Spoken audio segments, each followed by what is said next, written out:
ऐसे मुड़ी उठा उठा के करा के देखा ताड़ा। तोहरा काहे मिर्ची लागत बा? हम केहू के देखी? अरे आप ताप के खोजत हुई और का? ओए होए, तोहरा यही अदा पे तो कॉलेज के आधा लड़का दीवाना भइल बाने। का राजू, अब ये भी शौक पाले ला? अरे ना प्रीति, हम तो एकरा से मजाक करत रहनी है। हमरा दिल की रानी तो तू ही ना बाड़ू। ये देखो श्वेता और नेहा आ गई। चलो चलो चलो ना।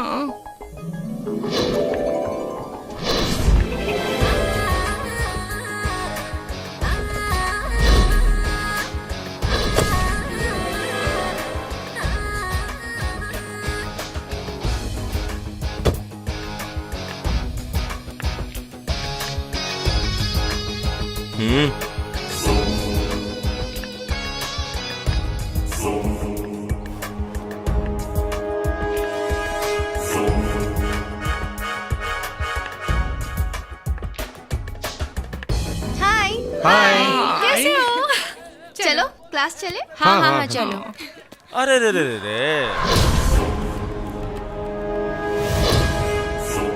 विक्रम, ई का बदतमीजी है, लौकत नहीं खेका।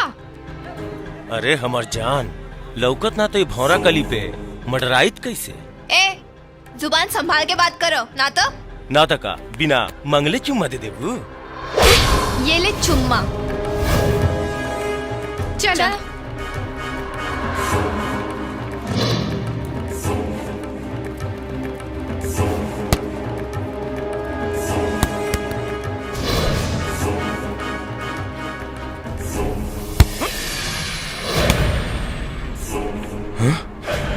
आफ्ताब,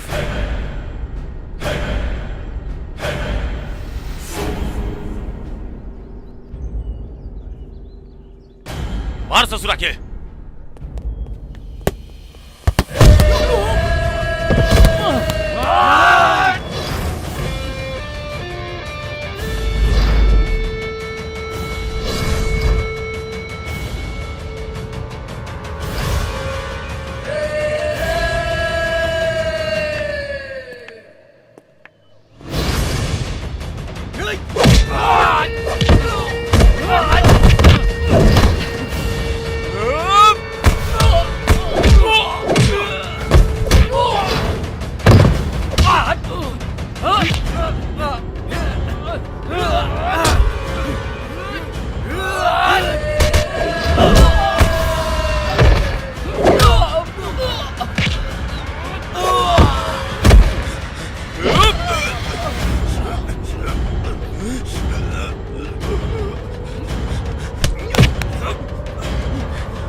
का भाई, लेट तो ना भइल?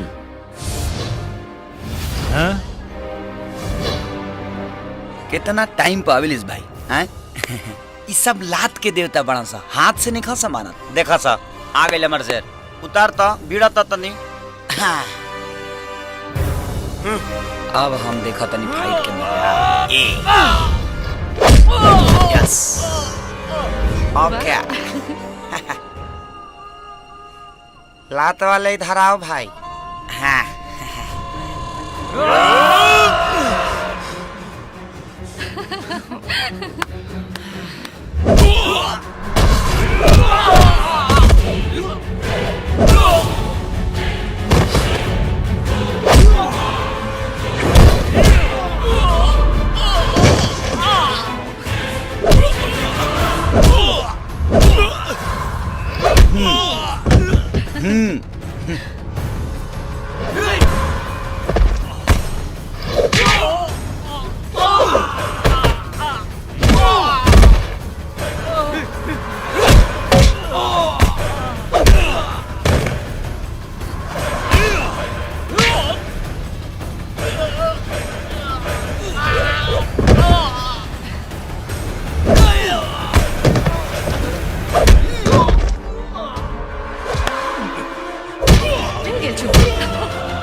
ये क्या हो रहा है?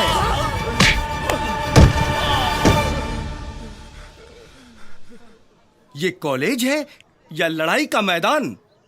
What are you doing? It is out of discipline. Understand? चलो सब लोग, चलो अपने अपने क्लास में। चलो चलो चलो जाए। तो ठीक है। अरे रे थैंक यू तो बोला नहीं। Excuse me. Thank you. You welcome. Thank you. Welcome. चल। अरे hi I am Shweta. Hi I am Neha. विजय।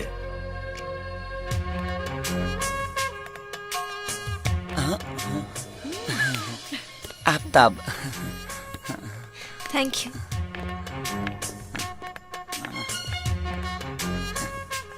भाई कुछ गड़बड़ लागत है भाई। हाँ हमरो ऐसे नहीं बुझाता। चल। चौधरी तोरा मालूम है कि चुनाव आ रहा बा? देख कौनो भी हालत में 5 साल खातिर विधायकी के कुर्सी हमरा फिर से चाहिए। हाँ सुन लिया वो काना हमारे वो विपक्षी पार्टी के नेता के गिरधारी महतो सरकार। महतो जे बा वो पैसा पानी के जैसन बहा रहल बा। रउआ चिंता काहे कर रहल बानी विधायक जी? बॉस रउआ इतना करी कि शहर के बाहर वाला जौन 20 एकड़ जमीन लफड़ा में फसल बा ओकरा के होम मिनिस्टर से कह के रफा दफा करा दी। फिर देखी राउर चुनाव में रुपया नदी के धार लेखा बोही हो। वाह ई भइलू बात। शेर पास सवा शेर। अब जाके हमरा पता चलल कि चौधरी साहब अब विधायक जी के रिश्ता काहे अटूट बा। बहुत बड़ गया बिजनेसमैन बड़ा हो तू। ठीक बा चलो तोर काम हो जाए। अरे रे रे रे हमर बेटी हमर छोट मोट खिलौना कैसन रहल कॉलेज? बाबूजी आज तो कॉलेज में गजब हो गए। एगो लड़का हमरा के और नेहा के छेड़े के कोशिश कैलस। तब तक हमरा ही क्लास के दुगो लड़का हीरो जैसन एंट्री मार के ओकरा के ऐसन धोलन के पूछी मत। अगर प्रोफेसर साहब ना रहती तो आज तो ऊपर ही जाए वाला रहे। अच्छा। हाँ और ना तो का। अच्छा तो एक काम करे बेटा, काल जब कॉलेज जाइए ना तो हमरा तरफ से उस सबके बहुत बहुत धन्यवाद दिया। जी बाबूजी। है ना? अच्छा अब जा जाके कपड़ा उपड़ा चेंज करा और कुछ खा पी लिया अमल बेटी जा।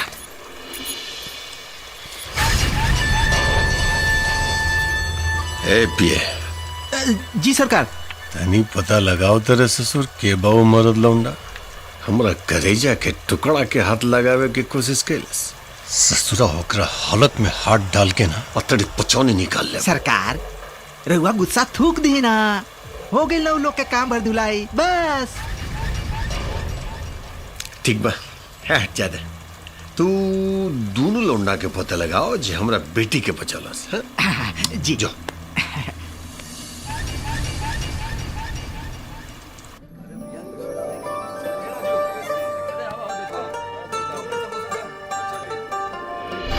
हाय आई एम श्वेता। हाँ ठीक बा। हाँ हम देख ले तू चिंता मत कर। हाँ चल। अरे बटूक जी ओ का नाम रहोले क्या के? आफ्ताब। हाँ आफ्ताब आफ्ताब ओकरा बुलौले कि ना? जी बुलौले बानी औते होई। बाकी सर एगो बात हमरा समझ में ना आइल। का? सर बिटिया के मदद तो आफ्ताब और विजय दोनों मिलके कैले रहले ना, तो आप खाली आफ्ताब के काहे बोलौली? अब इतने तेरा समझ में आ जाए तई विधायकी की कुर्सी पे तू ही ना बैठते।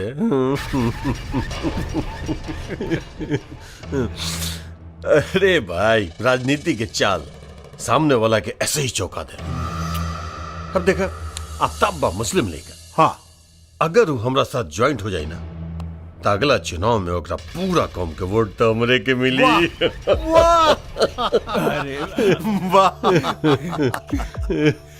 ई भइलू बात है? अब जाके पता चलल कि राजा और प्रजा में का अंतर होला।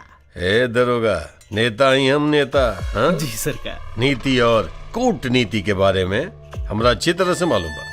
हमरा मालूम बा कि बारूद पटाखा में ज्यादा होला कि बम में। हाँ अरे ससुरा आफ्ताब तब बारूद के ढेर बा ई जब फटी बड़का बड़का के फट जाई।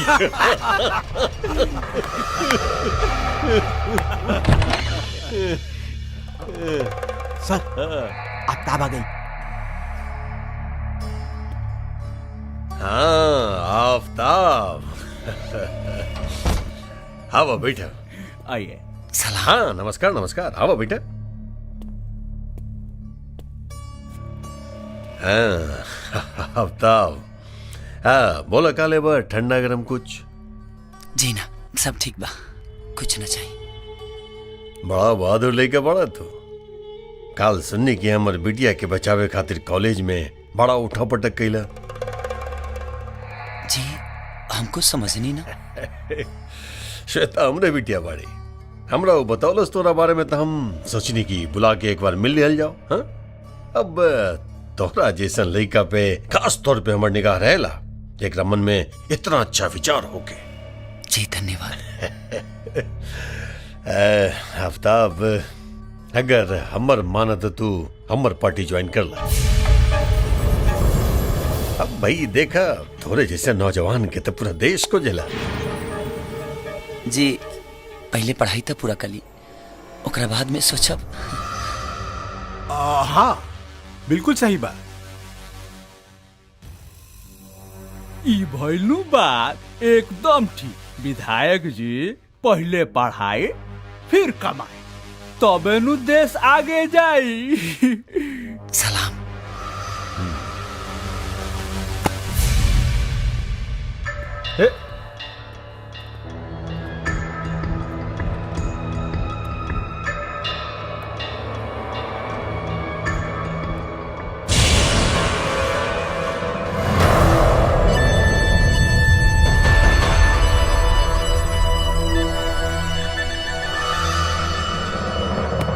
नेहा और श्वेता अभी तक ना आईली। आ जाई है, कोनो कॉलेज बंद हो रहल बा का? और देखा ना हमारा आफ्ताब भी अभी तक आयल ना। तू का हमेशा आफ्ताब आफ्ताब करत रहलू? तोरा का उनका घर का रानी बने के बा का? ओए माँ देखा राजू, हमरा के ना हर वक्त मजाक अच्छा ना लागेला। ई दिल के मामला बा, तोहरा समझ में ना आई। ऊ देखा एगो जोड़ी ता आ गई। हाय आज अकेले अकेले? अरे अकेले अकेले का, साथ में नेहा नहीं की देखा।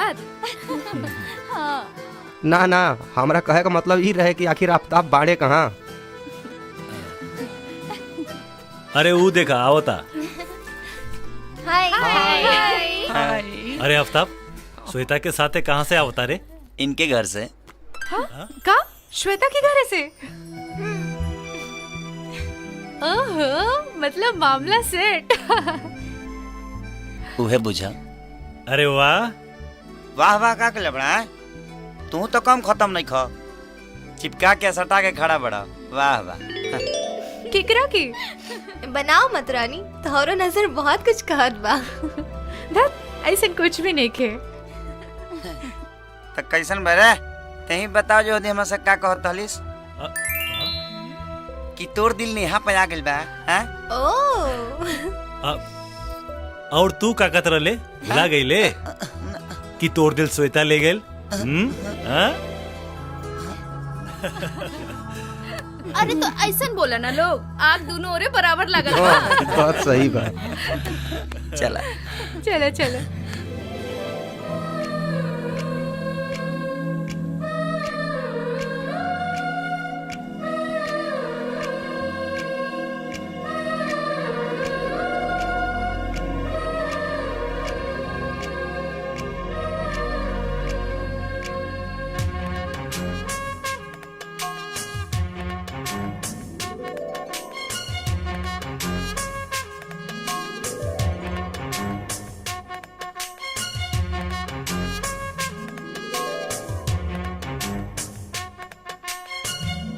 तब देख हम कहता नहीं ई नेता लोग के साथ काम मत करा। काहे? अरे भाई ई राजनीति बड़ खराब चीज होला और नेता लोगन के कोई ईमान ना होला। आजकल के राजनीति के बारे में के नेखे जानत, जे जितना बड़ गुंडा वो उतना ही बड़ नेता। अरे यार ये सब बात छोड़ना यार, ये सब बात माई से मत बताइए न तो अलगे गावे लगी। ठीक बा। और अब की जम के पढ़ाई करे के बा। हाँ बिल्कुल बिल्कुल। हाँ अब की लिखे के बा खूब हमरा। एकदम लिखे के बा भाई। कलम तोड़ देवे के बा हमरा। अरे एक कलम ना, 4 कलम तोड़े के बा। हाँ हाँ माई। ठीक बा की लिखल जाए। हाँ बिल्कुल बिल्कुल। इला लोग दूध पीला और इतना रात तक जागे के कोनो जरूरत नहीं खे। ला दूध पिया। परीक्षा कपार पे बा, सुबह जल्दी से उठे के बा। ला सुझ जा। हाँ हमरे विचार से तो हमनी सबके पिकनिक पे जाए के चाहिए। वाह वंडरफुल। हमारा दिल भी कुछ ऐसा नहीं कहा तुमने। बस बस हो गई फैसला, कल हम सब लोग पिकनिक में जाए। लेकिन आफताब ना जाए तो हम ना जाए। सही बात है, आफ्ताब और विजय के बिना तो मजा ना आए। हाँ ये तो बा। तू लोग काहे चिंता करत ताड़ू? आफ्ताब विजय के लेके गेल हमार जिम्मेदारी बा, हम लेके चलब नु। या इधर इधर इधर ए बॉल पे ये लो हादी ए इधर से मजा आ रहा है। ये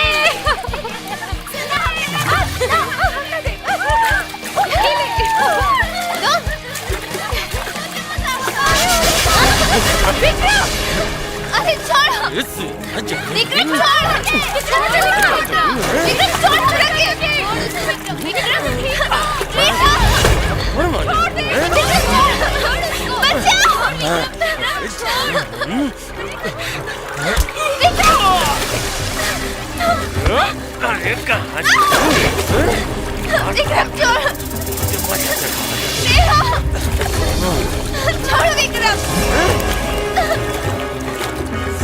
विक्रम, छोड़ हमरा के। विक्रम छोड़ हमरा के।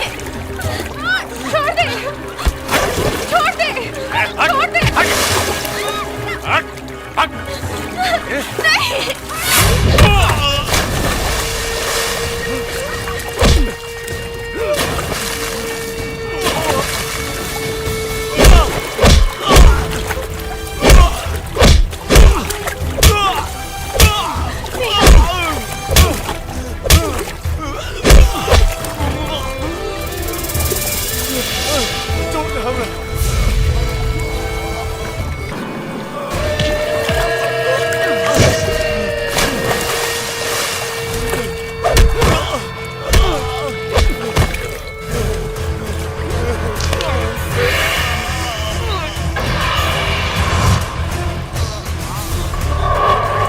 ए अब तब छोड़ दे। आफ्ताब छोड़ देना तो मर जाई।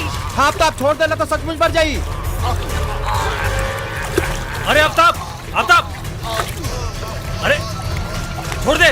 छोड़ आफ्ताब। अरे छोड़ दे एकरा के। छोड़ दे तो मर जाई। आफ्ताब छोड़ हट। अरे बतानी छोड़ दे। अरे मॉडल में कहा।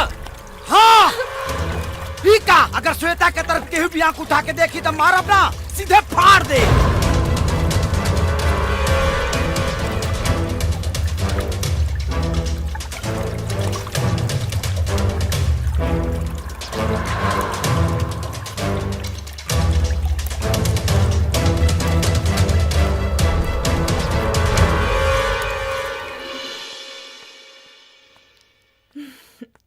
ई देखा इतना दिन चढ़ गईल, अब ले नींद ना खुलली नहन के। आफ्ताब आफ्ताब विजय विजय अरे बेटा माँ, सूता था। आफ्ताब उठ।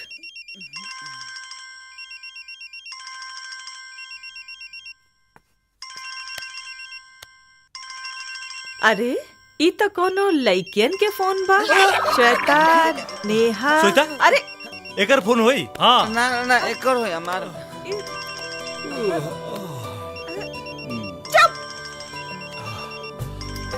चुपचाप उठ के चाय पी ला लोग और नहा धो के तैयार हो जा। परीक्षा खत्म हो गई तो एकर मतलब ई ना कि आवारागर्दी शुरू कर दे लोग।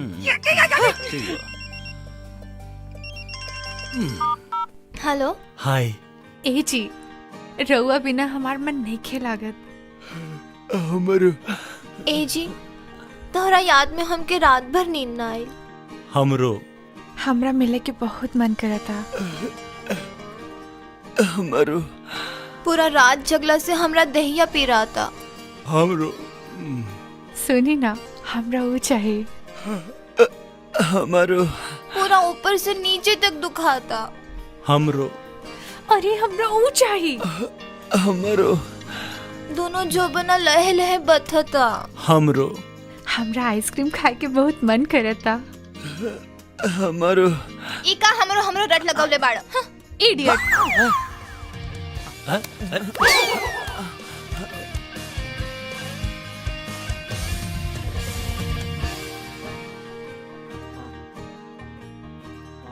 का कहले रे हमरे वाली से? अत्ते का कहली है हमरा वाली से। हम तो खोल देहनी तोर सारा पोल।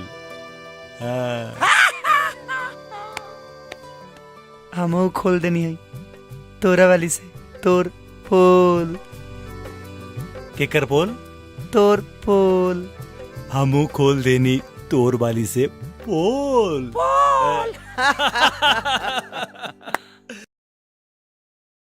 देखा बेटा, तोहार बाबूजी पुलिस ऑफिसर रहन और उनकर सपना रहे कि तू पढ़ लिख के उनका नियन पुलिस ऑफिसर बना। यही से हम चाहत आनी कि तू कोनो ऐसन काम करा कि उनकर सपना साकार हो जाए। अरे माई ऐसने होई, हम पूरा कोशिश करब कि बाबूजी के सपना पर खरा उतरी। बाकी माई तू आज तक हमरा के इना बतौलो है कि आखिर बाबूजी के मौत कैसे भइल। हम तोहरा के मना कैले रहली ना, तू अपना बाबूजी के मौत के बारे में कुछ ना पूछबा। जब उचित समय होखी तब हम खुद ही बताई। ठीक बा माई, गलती हो गई, माफ कर दा, अब से ना पूछब। बाकी माई आफ्ताब के बारे में तोरा से एगो बात पूछे के रहे। का बात बेटा, बोला। वो आफ्ताब नेता भानु प्रताप से मिलल रहे और ओकरा साथे काम करे के कहत रहे। का? ना, ऐसा ना हो सकेला। हमारा आफ्ताब ऐसा कोनो काम ना करी। वो कोनो नेता वेता के साथ काम ना करी। हम ओकरा के मना करब, वो कोनो नेता वेता के साथ काम ना करी। आफ्ताब बेटा, वो दिन तारी पर्स छूट गेल रहे जा। ला जी घरे गनी देखनी त ना रहे। वो कहावत बाना कि बाप बड़ा न भैया, सबसे बड़ा रुपैया। रुपैया तोरे खातिर बा। हाँ हाँ लेला लेला। अरे रखा मर्दे, काम जब से मर्जी है तब से कल जाए। हाँ देखा आफ्ताब बेटा, आदमी जब हाथी पे सवार हो जाला ना तो ओकरा साथ चले वाला के कद अपने आप छोट हो जाला। बुझल? है बटू? जी हुजूर। अरे तनिक इनका पार्टी के सब आदमियों से मिला दिया भाई, ताकि सबके साथ आफ्ताब घुल मिल जाए। हाँ हुजूर। हे दरोगा। जी सरकार। ध्यान रखिए, हाँ? आपन बच्चा वा कौनो कष्ट न होके के चाहिए एकरा। हाँ जी सरकार, ई भइलू बात राव आदेश सर आंखों पर सरकार। हाँ जी चला तनी। हाँ चला चला चल चला। जा बेटा, अपन ख्याल रखिया और मस्त रहा, कोनो चिंता मत करिया। जी सलाम। सलाम सलाम सलाम सलाम सलाम। दर दर दर दर दर दर दर दर दर दर कभी बेगाना। सरकार मान गई नहीं और पार की नजर के लड़का काम के बा। अरे दरोगा, तबे तो तू दरोगा बढ़े और हम विधायक बनी। वो तो बोले बस। बिल्कुल सही बात।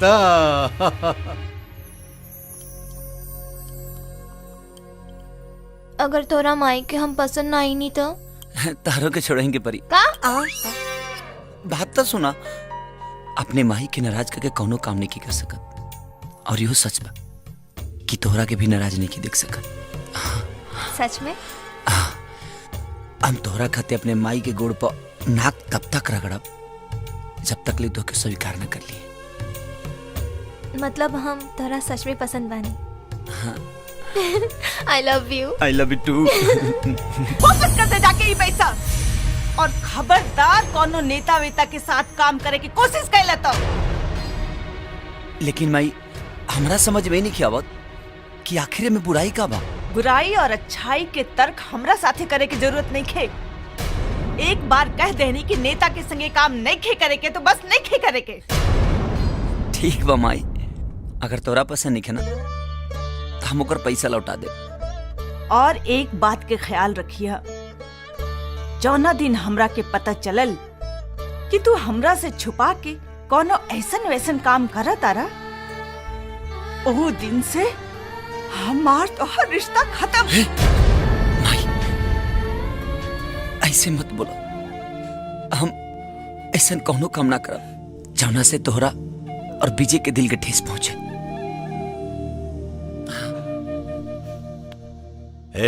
ये का सुने तानी रे हम? हाँ?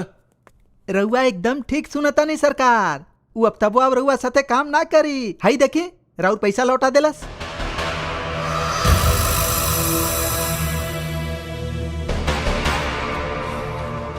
हमारा साथ काम ना करी ही कैसे हो सकेला? काम तो ओकरा करी के पड़ी, वरना बहुत महंगा पड़ जाएगी। काम करे खातिर ढेर सारा लड़का मिल जाई सर। रहुआ तक खाम खा परेशान होत बनी विधायक जी। ढेर सारा लड़का ना, खाली आफ्ताब चाहिए हमरा।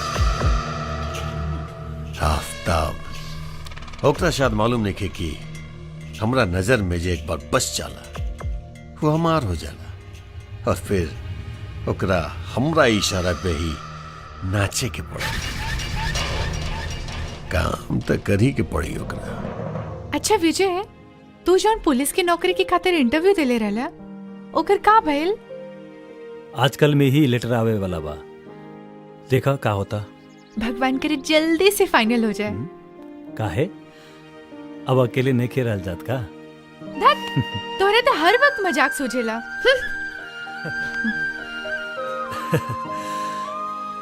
अरे हमार जान, नाराज काहे होत बाड़ू? सच तो ई बाकी अब हमरा से भी अकेले नहीं खे रहल जात। जा, हम तेरे से बात ना करो। खैर ये सब छोड़ा, एगो बात जाना तारू? का? आफ्ताब श्वेता के बाबूजी से मिलल रहे, और श्वेता के बाबूजी आफ्ताब के आपन साथे काम करके कहत रहे। आफ्ताब तो रेडी हो गल रहे, लेकिन माए अपना कसम दिला के कहली कि कोनो नेता वोता के साथ काम करे के जरूरत नहीं खे। तो ठीक तो कहली माई, आजकल के नेता सन के नहीं खे जानत। ये बात तो हमू आफ्ताब के समझौले रही, पर पता ना वो काहे काम करे खातिर तैयार हो गई। लेकिन एगो बात हमरा समझ में नहीं खे आवत कि नेता के नाम सुन के माई काहे इतना नफरत करेले, और जो दिन माई के मालूम पड़ी कि आफ्ताब नेता के लड़की से प्यार करेला तो वो दिन जाने का होई।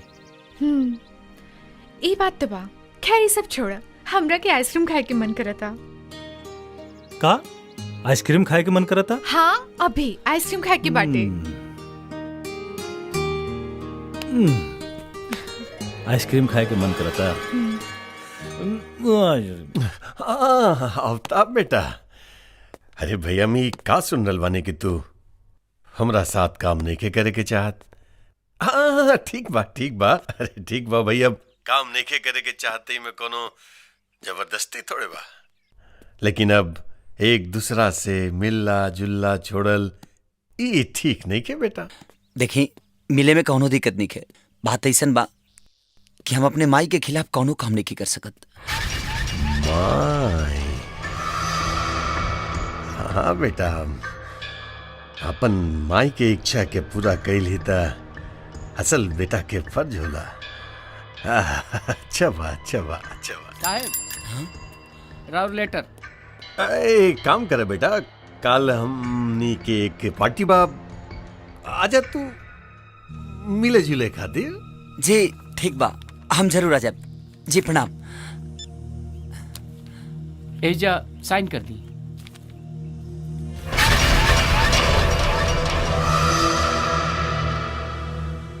चलो तनी।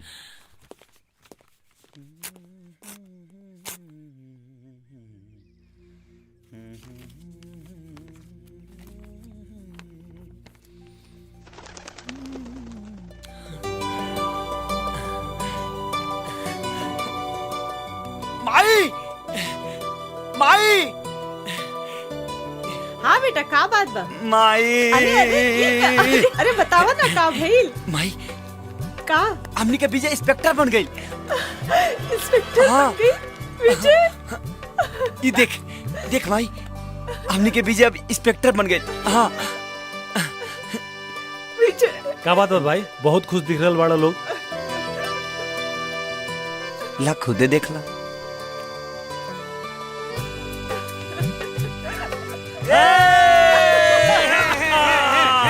अरे माई हम इंस्पेक्टर बन गई नहीं हम इंस्पेक्टर बन गई नहीं। अब इलाका में देख कितना हम धूम मचाओ तानी। आओ चल चल।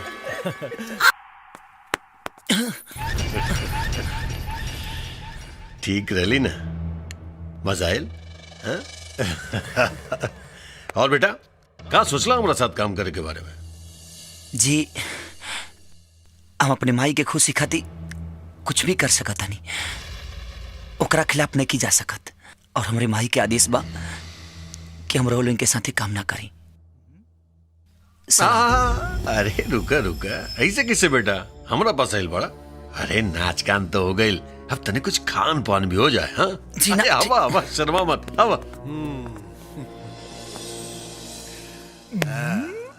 अरे ज्यादा सोचे के ना बेटा, बैठा मंत्री।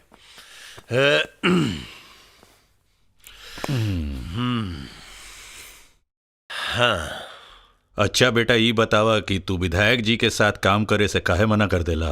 जी माई के नेतागिरी पसंद नहीं के। ई काहे?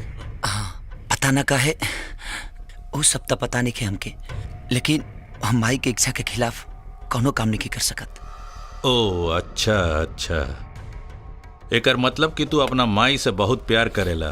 जी पर हमनी के तो सुनले रही कि तोहार अपन माई ना हई।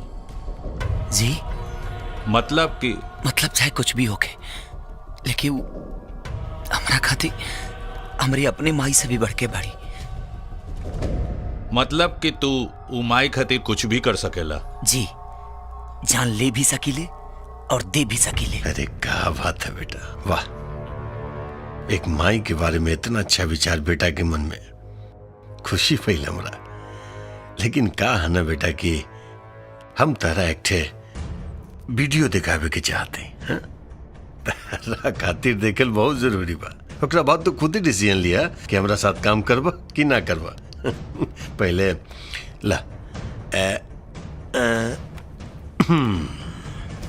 अरे शर्मा मत, हम जाना तानी कि तोहार पति इंस्पेक्टर राजीव वर्मा के दोस्त बा। अब देरी मत करा जान, जल्दी से अपन साड़ी खोला।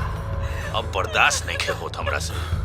अब जाने मन जल्दी खोला, तार पति के हम बचा नु ले। हम नखरा मत कर, जितना जल्दी हो सके खोल। हाँ।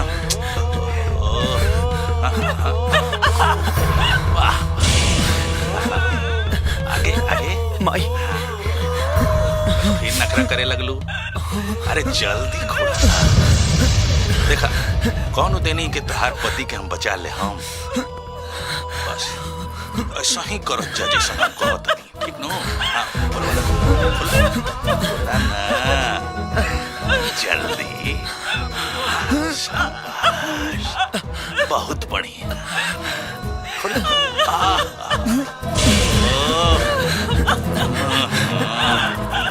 और नीचे वाला। अरे बेटा बैठा बैठा, एकरा तोड़ला से का होई, बहुत सीढ़ी में हमरा लगे। हाँ? आराम से आओ मंत्री। और जाना तड़ा में आवाज के करबा, वो आवाज हमार ह। मंत्री शांत हो जा आफ्ताब, शांत हो जा। अगर तू चाहताड़ा कि सीडी के किस्सा हमनिए के 3 आदमी भिरी रहो, तो जौन हमनी के कहतनी उहे तू कर, ना तो कल पूरा बाजार में एकर कॉपी फैल जाई और फिर पूरा दुनिया देखी सीडी के। आगे तू खुद समझदार बड़ा, तू का करल चाहबा।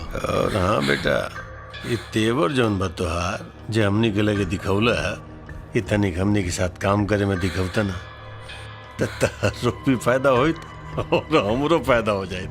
आराम से ठंडा दिमाग से जाके घरे सोच के ओकरा बाद आके जवाब दिया। जा बेटा आराम से सोचिए, जा।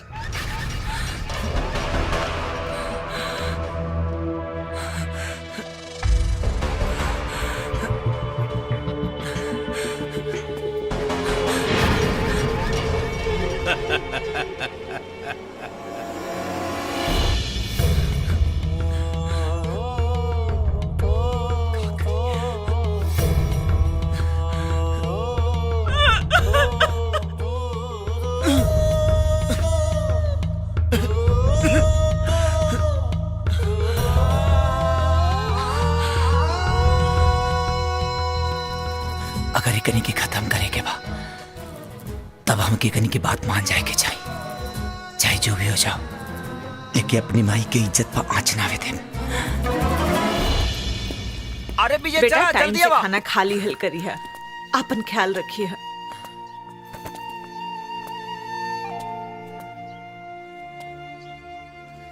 माई, बचपन से लेके आज तक हम तो दोनों के साथ ही रहनी है, कभी हम अलग ना रहनी है। और आज अचानक ना जाने क्यों बिल्कुल नीक नहीं खिलागत।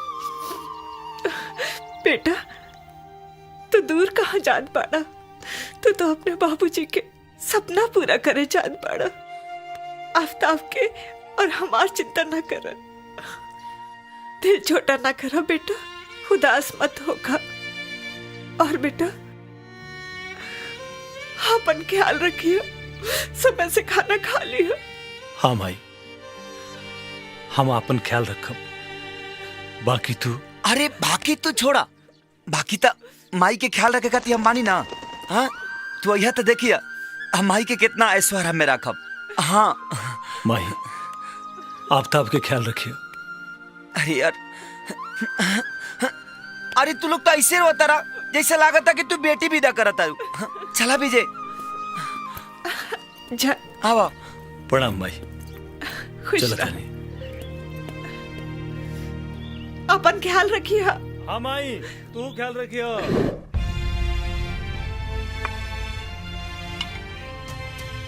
अब समझ में आई कि वो दिन के रात माई यही लोगन के पास से भाग गया होता है और हमसे और हमारी अम्मी से टकरा गई।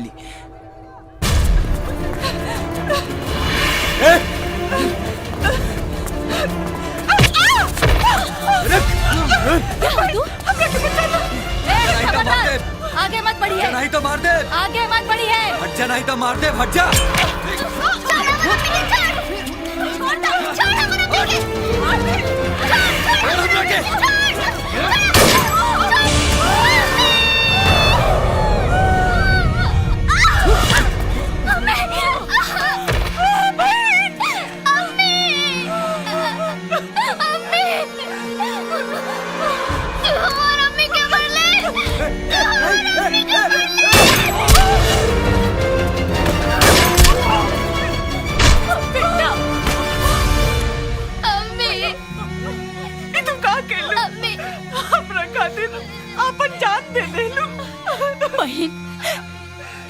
जान तो खुदा के अमानत होला और जब तक उनका इशारा ना रहेला तब तक इस शरीर में रहेला।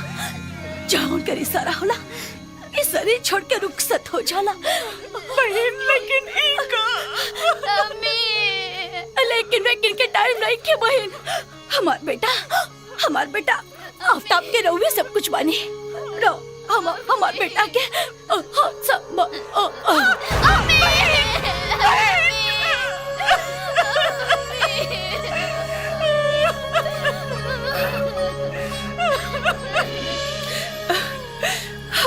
आवा बेटा, बैठा। बेटा ये विजय हमार बेटा और तुहार भाई। हाथ से तू हमार दूसर का बेटा बड़ा बेटा, जैसन विजय वैसन तू। हाँ, लेकिन विजय से ज्यादा तू हमरे दिल के करीब रहबा। बेटा एक बात याद रखिए, ये सब बात विजय के कबो न बताइए। हाँ, और तू भी सब भूल जा बेटा, भूल जा।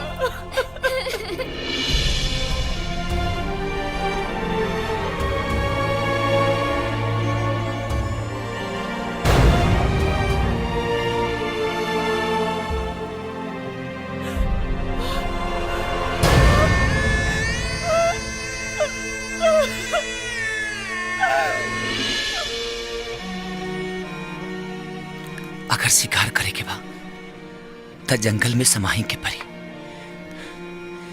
अगर ये दुगलन से बदला लेवे के बना देखनी के घर में घुसे के परी। अब एकनी से एक माई के ना 2 माई के बदला लेवे के बाम के। तू ठीक कहताड़ा आफ्ताब, उन्हन के सबक सिखावे खातिर करल जरूरी बा। तू आगे बढ़ा और तुहारी दोस्त हमेशा तुहार साथ दे। चौधरी तोरा भी लो 7 साल पहले के लड़की की बात याद बा?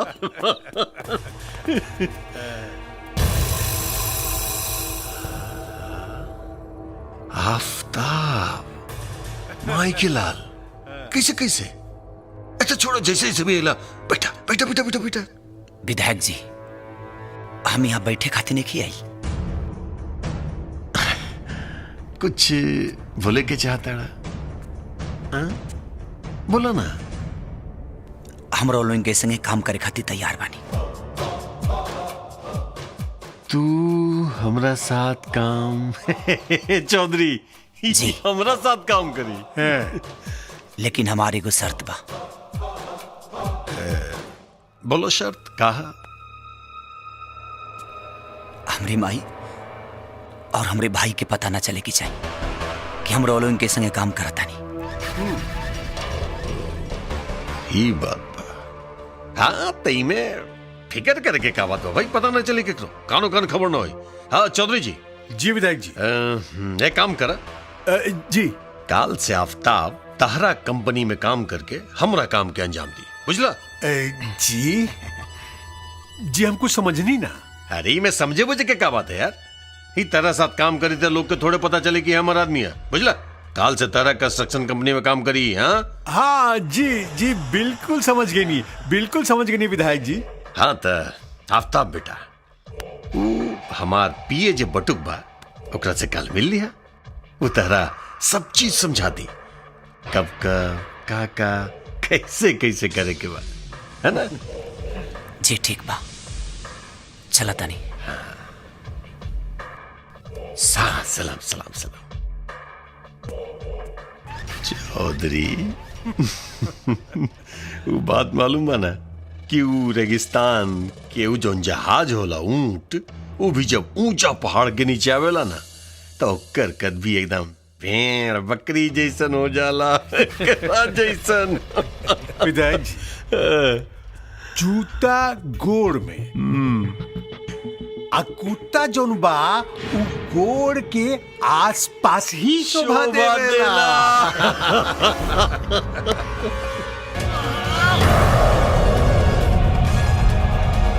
आज से आफ्ताब ना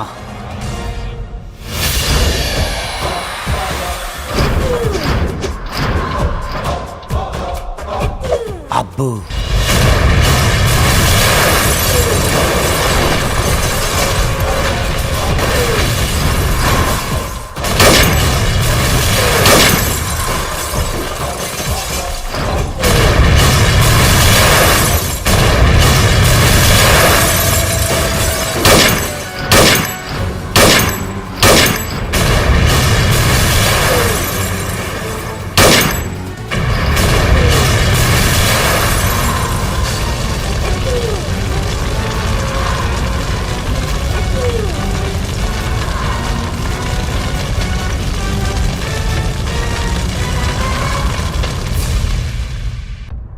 अरे बेटा आफ्ताब, हाँ माई। इतना बड़ा बंगला, अरे सब इतना छोड़ माई। आलीशान, बहुत महंगा हुई ना बेटा।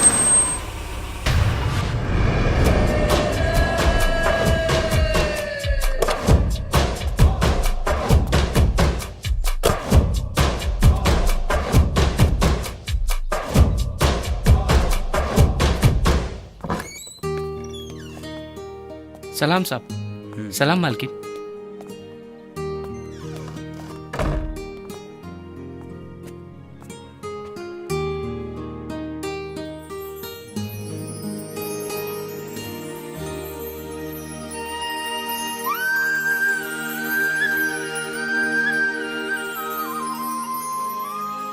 इतना बड़ा घर, बाकी तोहरा लगे इतना पैसा आइल कहाँ से बेटा, जे इतना बड़ा बंगला खरीद लेला?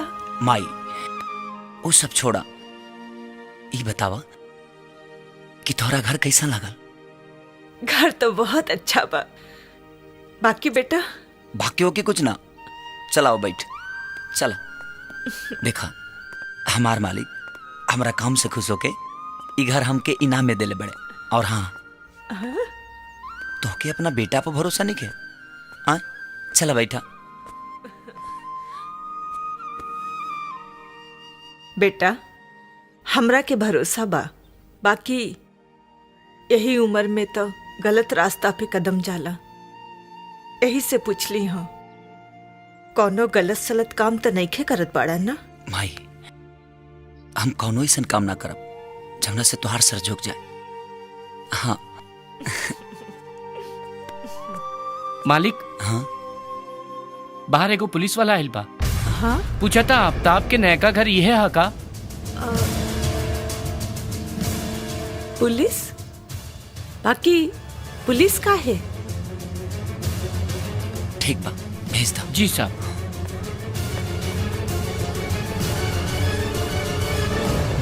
अरे भाई विजय। और भाई वाह, खुश रहा बेटा। अरे यार तू तो हमारे डरवाइए दिला एकदम से। काहे कौनो मर्डर कैले बड़े का? अरे ना यार, ऐसा कोनो बात नहीं है ना।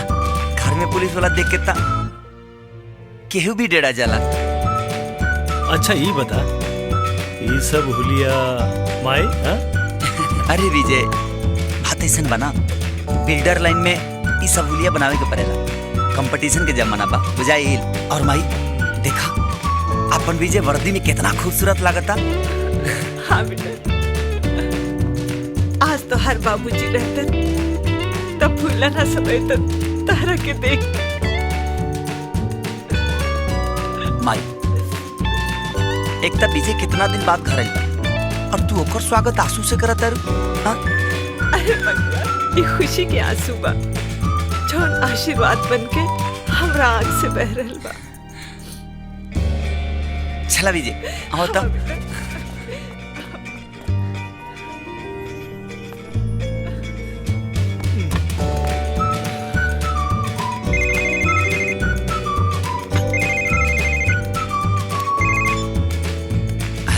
हाँ आफ्ताब, देख बहुत जरूरी बात बा, तू चुपचाप यहाँ घरे आ जा। हाँ हाँ हम आओ तनी। अरे केकर फोन रहे? अरे विजय, हमरे मालिक के फोन रहा, कुछ जरूरी काम आ गई बा, यही से मिले खातिर बुलावता है। हम चला तनी, फिर बातचीत होगी बाद में। अरे आफ्ताब लागता बहुत व्यस्त रह पड़े। इतना बड़ घर गाड़ी, अरे कौनो लॉटरी के टिकट लागल रहे का? अरे हम पुरनका घर पर गई नी तो हमरा के पता चलल आफ्ताब नया घर ले ले बा। अरे का कर यार, बिल्डिंग लाइन में बहुत पैसा बा और अल्लाह के रहमो करम से बहुत अच्छा चलता। माई तू विजय के खाए के इंतजाम करा, तब ले हम मिल के होता नहीं। ठीक बा। अरे आफ्ताब एक और खुशखबरी, अब हमनी एजा साथे रहब, हंसब खेलब, फिर वही मस्ती करब। कहा है कि हमार पहल का पोस्टिंग यही शहर में भइल बा।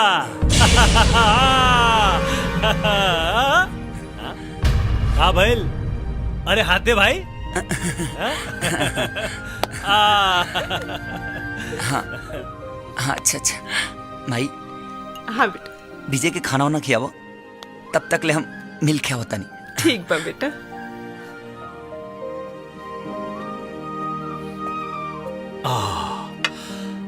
माई जल्दी से हमरा के खाना खिया दे, हमरा बहुत भूख लागता। हमरा डीआईजी साहब से मिले के जाए के बा। हाँ बेटा, अभी हम तोहरा खातिर बेसन के हलवा बनावता। ठीक है माई। तोहार मन पसंद।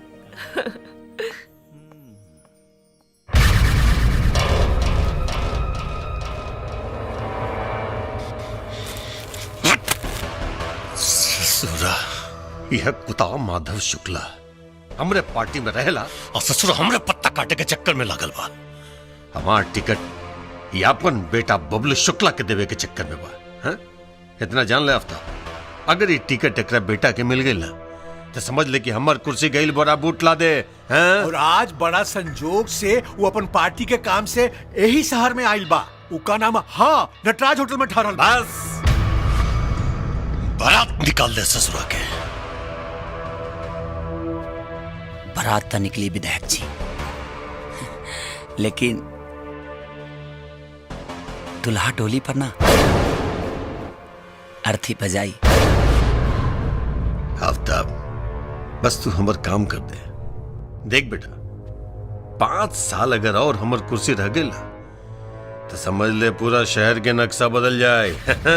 अभी जो बहुत काम करे के बात हो रहा। सलाम सलाम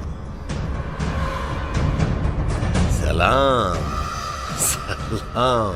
ए चौधरी जी का कले रली तो रहो कि आफ्ताब ससुरा बारूद के ढेर बा, फटी तब पता न कितना कितना के फाड़ दी। साहब बोलो। इंस्पेक्टर तिवारी जी फाइल भेजोलन है। सर सुना मैं आवत था कि हमने के थाना में कोनो नया इंस्पेक्टर साहब आवत बानी का। तुमने सही सुना है, उसका नाम इंस्पेक्टर विजय है और वो इसी शहर का रहने वाला है। ये तो बड़ा नीमन बात सुनौली सर। अब हम जाए सर। जाइए।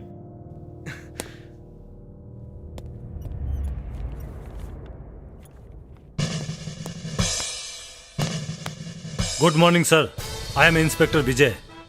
Good morning and welcome. Inspector, इस शहर को तुम्हारे जैसे काबिल ऑफिसर की बहुत जरूरत है। थैंक यू सर। मुझे भी बहुत खुशी हुई है सर कि मेरी खुद की पहली पोस्टिंग अपने ही शहर में हुई है। देखा, तैयारी में कोनो कमी ना होके के चाहिए। जी नेता जी। ये बार टिकट हमरे बेटा के ही मिली। हाँ समझला ना? जी जी। तू लोग जी जान से चुनाव की तैयारी में लग जा। जी बुझला ना? जी नेता जी। हाँ, कोनो कमी ना होके के चाहिए।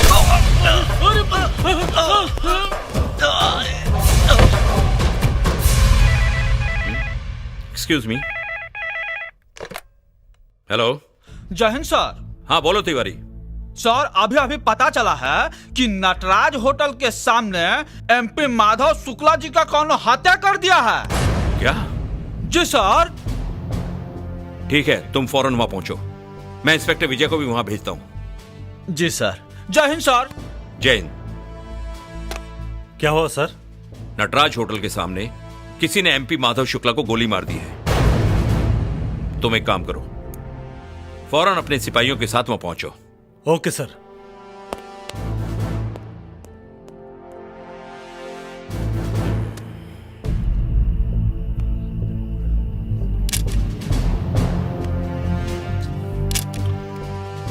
रामलाल जी सर। नेताजी तो निकल गए ले। वो तो देखा बस सर। ला सारो आ गए ला।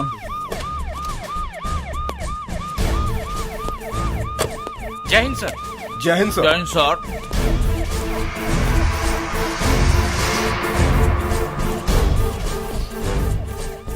कुछ पता चलल? ना सर। सरेआम केहू गोली मार के चल दियलस और केहू के पता ना चलल। हाँ? हम बताओ तनी साहब।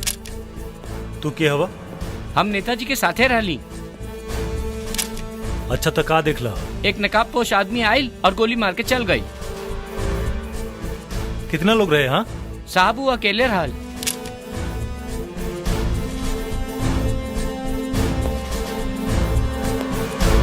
विजय, हुआ क्या था? सर अभी तक कोई ठोस सबूत नहीं मिला है, लेकिन वहाँ के स्थानीय लोगों से मालूम पड़ा है ये सब के पीछे नकापोश था। इसका मतलब है कि इस वारदात को भी अंजाम अबू ने दिया है। एक्सक्यूज मी सर, वन क्वेश्चन। क्या शहर में खून खराबा इसी तरीके से होता रहेगा? ऐसा कुछ भी नहीं है। कुछ लोग इसके पीछे हैं और हम ये वादा करते हैं कि उनकी मंशा को कभी पूरा नहीं होने देंगे। हमारा डिपार्टमेंट इस सब के पीछे बड़े सक्रिय रूप से काम कर रहा है और बहुत जल्द हम गुनहगार को सामने लेकर आएंगे। शहर में दिन दहाड़े गोलियां चल रही है। सर, शहर की इस हालत का जिम्मेदार कौन है?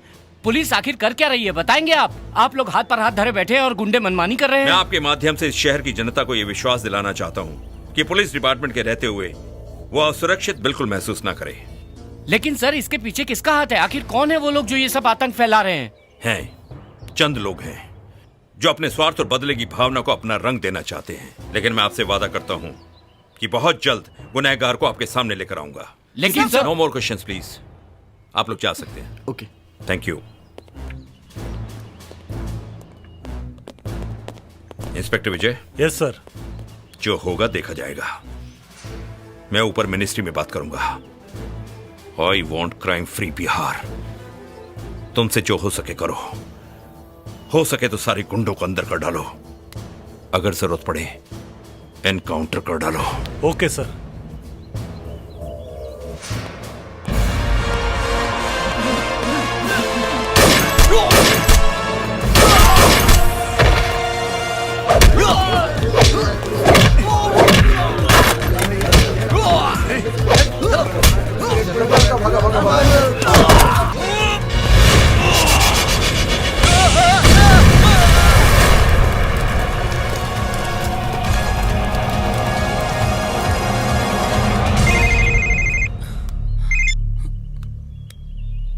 हाँ राजू बोल। आफ्ताब भाई, बुरा खबर बा। का बात बा? इंस्पेक्टर विजय लोटिया इकबाल के सारा गोदाम के तहस नहस कर देले और ओकरा के मार भी देले। का बा कतारे? हाँ भाई। ठीक बा, हम नेता से बात करत हनी।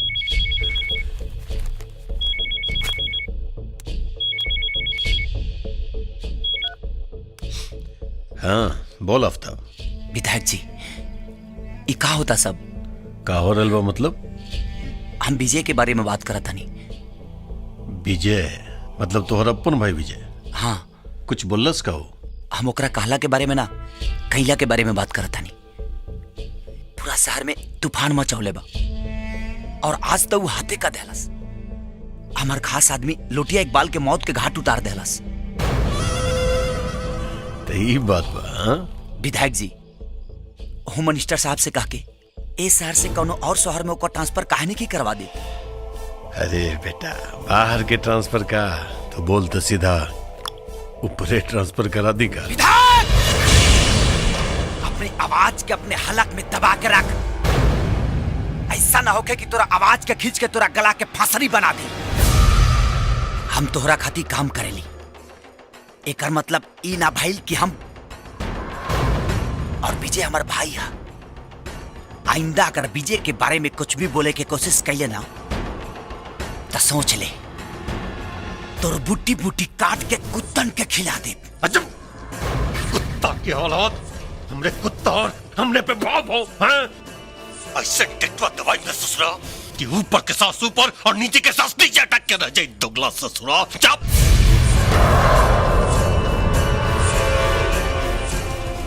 हमरा के धमकी देता है और इन्हीं के समझत के पूरा रिमोट कंट्रोल हमरे हाथ में बा। एक बार बटन दबाई ससुरा का चिथड़ा चिथड़ा उड़ जाए। दुगला कहीं का। केकर चिथड़ा चिथड़ा उड़ावे के बात हो रहा बा विधायक जी? आफ्ताब के।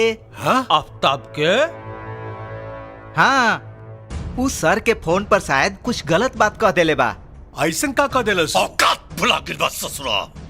चेतावनी देता हमरा कि हमर जीवान खींच के गर्दन के फसीदी बना दी। अरे बीच चौराहे में दोगला के पिछवाड़े में डंडा डाल के ना खड़ा कहनी ना तो भानु प्रताप नाम ना हमार। एकरे कहल जाला विधायक जी कि सांप के कितनो दूध पियावा लेकिन वो फुफकारे से बाज ना।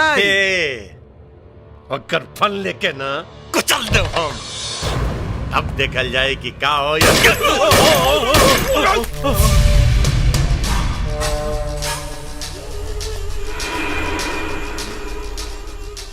सरक के लधोती, देखिए कहीं पेशाब ना उतर जाओ। विधायक चाहती ना तो ये गोली तोरा खोपड़ी में भी डाल सकत नहीं है, लेकिन तोरा जिंदगी के फिल्म अभी बहुत बाकी बा और तोहरा से पुराना हिसाब भी त लेवे के बा हमके। हाँ। और एगो काम ते गलत कैले बड़े, ते गलती से कुत्ता के जगह पे शेर पाल ले बड़े।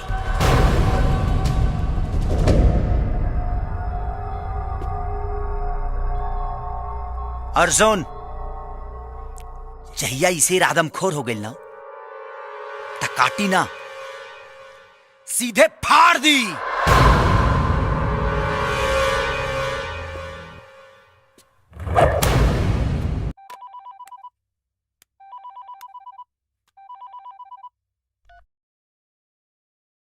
बोला भानु प्रताप। मंत्री जी, ये अफ्ताबा ससुरा बहुत फड़फड़ाए लागल बा, चोंच मारे लागल बा ससुरा। चिंता करे के कोनो बात नहीं है भानु प्रताप, फड़फड़ा रहल बा तो ओकर पंख कुतर देहल जाई। हम लौट के आ रहल बानी, तब तक अपना गुस्सा के कंट्रोल करा, बुझाइल? अरे मर्दे, कंट्रोल तो रखबे करब हम, लेकिन इस ससुरा के बारे में अगर कुछ ना सोचला ना तो ये आफ्ताब नाम के कांटा हमने के गर्दन में फंस जाए। हाँ, राजनीति के दांत बहुत मजबूत होला भानु प्रताप, कांटा कितनो भी नुकीला होखे उ चबा के गटक जाला। हम आ रहल बानी तो बातचीत होई। जयराम जी की।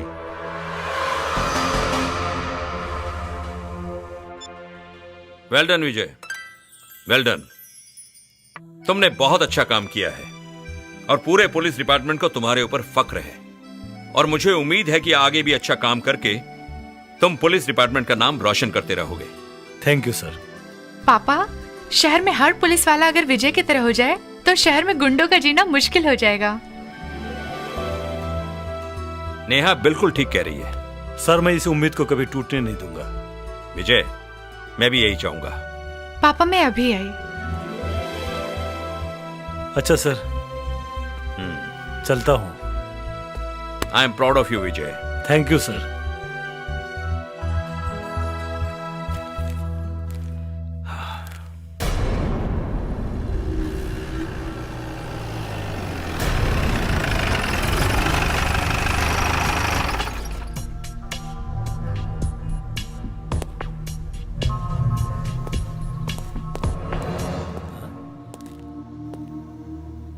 अरे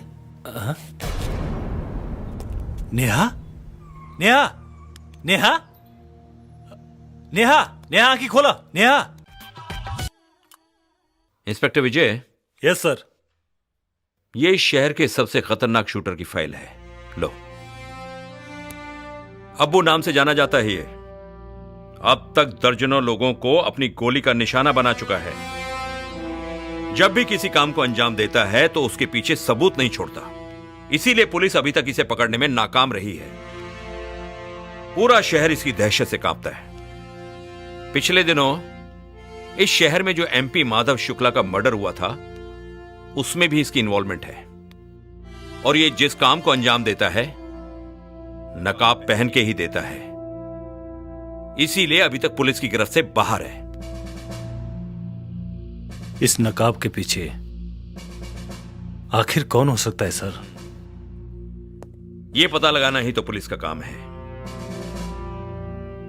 लेकिन इतना अनुमान लगाया गया है कि इसका ताल्लुक कहीं ना कहीं विधायक भानु प्रताप से है, क्योंकि अभी तक जितने लोगों को इसने मारा है उनकी दुश्मनी विधायक भानु प्रताप से ही रही है।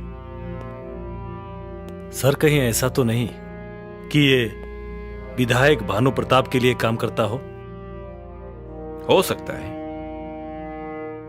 अपराधी चाहे जितना भी बड़ा हो, लेकिन एक ना एक दिन उसे कानून के गिरफ्त में जरूर आना पड़ता है। यह भी आएगा सर, जरूर आएगा। मैं आपसे वादा करता हूं, बहुत जल्दी मैं इसको बेनकाब करके आपके सामने लाऊंगा। Go for it. Thank you सर।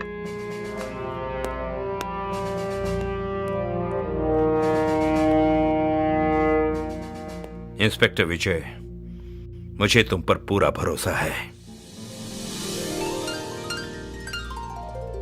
ला बेटा।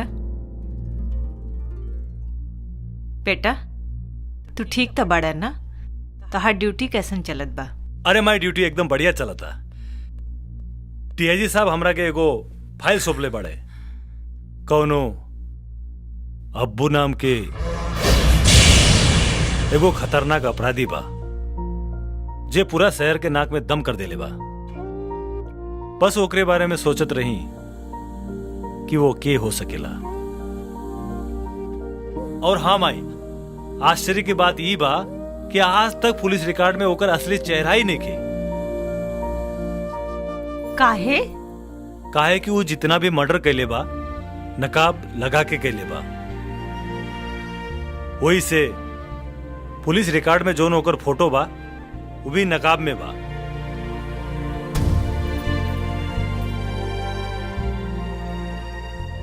बेटा मुजरिम चाहे कितनो बचे की कोशिश करे, कानून के लंबा हाथ ओकरे गिरेबान तक पहुंच ही जाला। कहा विजय, कहा तो पुलिस और कानून के बात में माई का झुरा के रख ले बड़ा। हाँ कोनो दोसर बात करा ना। माई तू जा खाना पीना के इंतजाम करा। काहे से कि पुलिस वाला लोग के कामे उबा। पुलिस, दरोगा, कानून, हवालात, कोर्ट कचहरी दुका दुका बात करके खाली तोहरा का जुरई है। तू जा खाना तैयारी करा। कहा तारा ये ऐसा ही हमरा के बात में अजुरा दे और हमार सब कामा काज हो जाएगी। हाँ, जा जल्दी। राजू, अगर विजय के पता चल गई तू आफ्ताब के साथ मिलके ई सब कर रहल बड़ा तब फिर का होई तू ही जानो। प्रीति, जैसे विजय हमार दोस्त बाड़े वैसे आफ्ताब भी हमार दोस्त बाड़े और आफ्ताब के हम कभी ना छोड़ सकीला। कहे कि पर्दा के पीछे को जो सच्चाई बा हम जानता नहीं। विधायक जी, भला एकरा से बढ़िया का होखी क्या हमनी के अपन दोस्ती के रिश्तेदारी में बदल दिहल जा।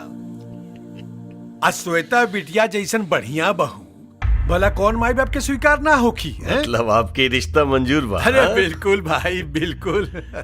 विक्रम हमरो बहुत पसंद बा। बाकी सरकार अगर रउआ बुरा न मानी तो एक बार अपन श्वेता बिटिया से भी ए रिश्ता के बारे में पूछ लिहल जाए। अरे पागल, श्वेता से पूछला।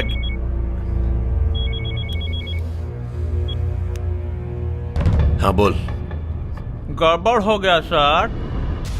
ब्याजी साहब आफ्ताब के फाइल विजय बाबू के हाथ में दे दिला बानी। रउआ तो जानते बानी विजय बाबू के आजकल के करना में कबो कुछ हो सकेला सर। यही से हम सोचने कि ई खबर रउआ कान में फूंक दी। ठीक कहले तू दरोगा, लेकिन तू चिंता मत कर, हम सब संभाल लेब। हाँ जैसन सरकार के इच्छा। अरे बेटी, ला बेटी हमारा ही हो गई ना। अरे बेटा अभी हम ताने चर्चा करत रहनी। हाँ लाइन कैसे मिला? ये हुए विक्रम चौधरी जी के बेटा। अरे तहरे कॉलेज में पढ़ ले हुए ही हो। अच्छा से पहचानत बानी इंकरा के। अच्छा ये तो और भी अच्छा बात बाकी तू लोग एक दूसरा के जाने ला। वो कहा ना बेटा कि तार बिया हम विक्रम के संगे तय कर ले। का शादी और इंकरा से? में इतना चौके के क्या बात है? देखा बेटा, एक न एक दिन तहर बेटी की शादी ब्याह करी के पड़ेला। हाँ? और वैसे भी तहार माई नहीं खीता ई जिम्मेदारी तो हमरा अकेले निभावे के पड़ेगी। कहो चौधरी। हाँ कहे ना। बाबूजी हम इंकरा से शादी ना कर सके। काहे से कि हम आफ्ताब से प्यार करीला। श्वेता, आफ्ताब हम रउआ के बतावे ही वाला रहे कि कुछ बतावे की जरूरत नहीं है। हम चौधरी साहब के जवान दे दिले बानी। तोहार ब्याह जब भी होई विक्रम से ही होई। आफ्ताब ससुरा औकात का बाबू आफ्ताब के जबान प्रताप के दमाद बनी ससुरा। आफ्ताब के औकात रउआ विक्रम के औकात से बहुत ज्यादा बा बाबूजी। काहे कि एक बार ना कई बार हमरा इज्जत पे हाथ डाले के कोशिश कैले रहे और हर बार आफ्ताब हमरा के बचौले रहे। इसे हम जब भी शादी करब आफ्ताब से ही करब।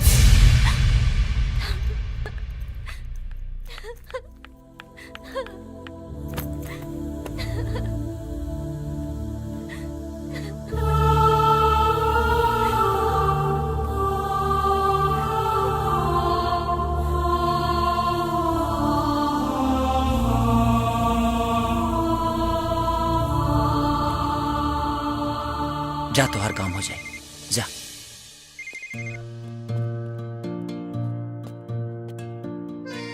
हाँ श्वेता बोला। हम तोहरा से मिले के चाहता नहीं अभी। लेकिन तू इतने घबराइल काहे बाड़ू? हम मिलब तब बताए। ठीक बा बाबा, तू एगो काम करा, रात के नौका फार्म हाउस पे आ जी। ठीक बा, बाय, लव यू।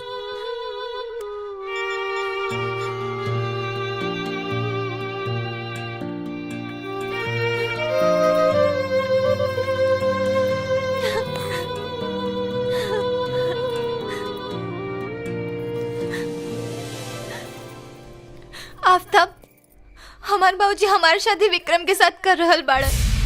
तू जल्दी कुछ कर, हम तोहरा बगैर ना जी पाए। हमनी के एक दूसरे के मिले से दुनिया के कौनो ताकत ना रोक सकेला। तू हमरा पे विश्वास रखा। आफ्ताब, आई लव यू।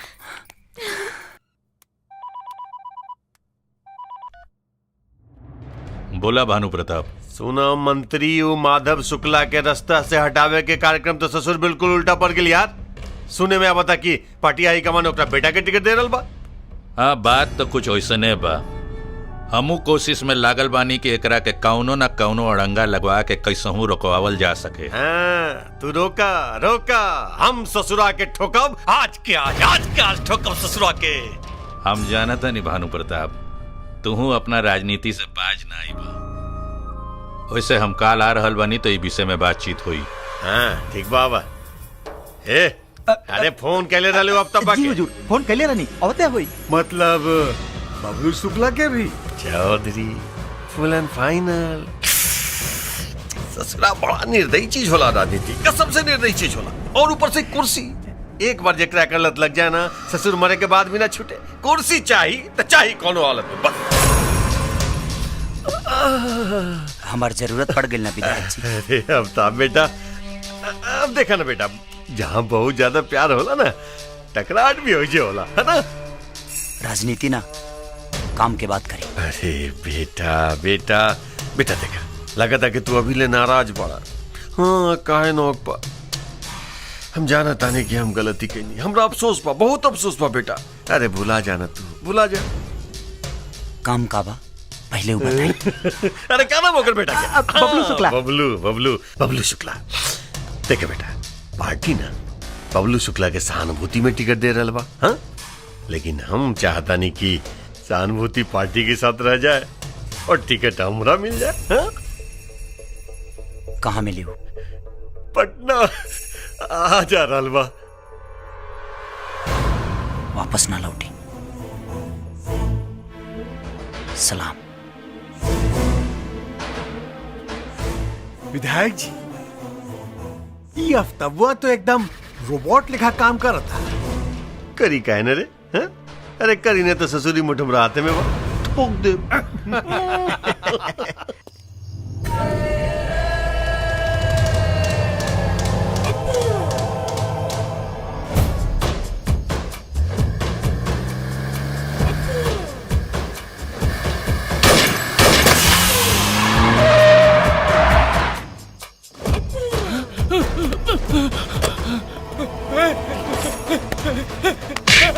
भैया छोड़ दी। हमका ना मारी भैया, छोड़ दी। हम आपके क्या बिगड़ने हैं भैया, हमका छोड़ दी भैया, भैया हमका छोड़ दी।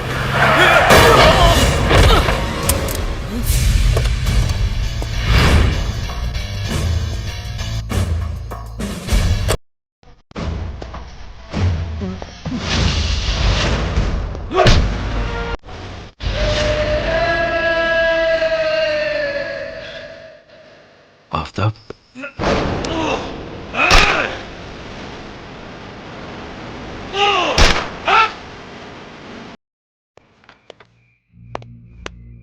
सर आपने मुझे याद किया? हाँ याद किया। कल क्या हुआ? अबू कौन है पता चला?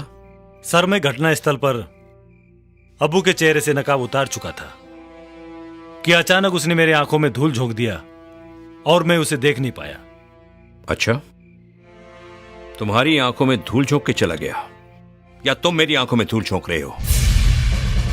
सर मैं कुछ समझा नहीं, आप क्या कहना चाह रहे हैं? मैं साफ शब्दों में कहना चाहता हूं विजय, जब मैंने उसकी शक्ल देख ली तो तुम कैसे नहीं देख पाए? सर आप वहां कैसे? तो जानना चाहोगे कि अब्बू कौन है? क्यों नहीं जानना चाहूंगा सर, बताइए मुझे वो कौन है। अब्बू कोई और नहीं, तुम्हारा भाई आफताब है। आफताब ही अब्बू है।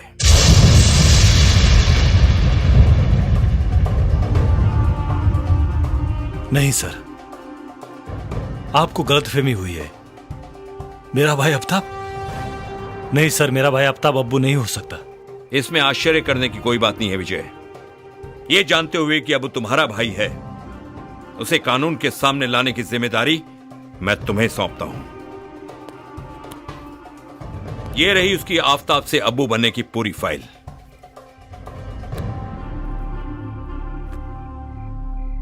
सर मैं सपने में भी नहीं सोच सकता था उस नकाब के पीछे का चेहरा मेरा अपना भाई आफताब का होगा। लेकिन सर मैं आपसे वादा करता हूं, एक जिम्मेदार पुलिस अफसर होने के नाते कानून और वर्दी की हिफाजत के लिए अगर मुझे मेरे भाई के सीने पर गोली भी चलानी पड़ी तब भी मैं पीछे नहीं हटूंगा। गुड।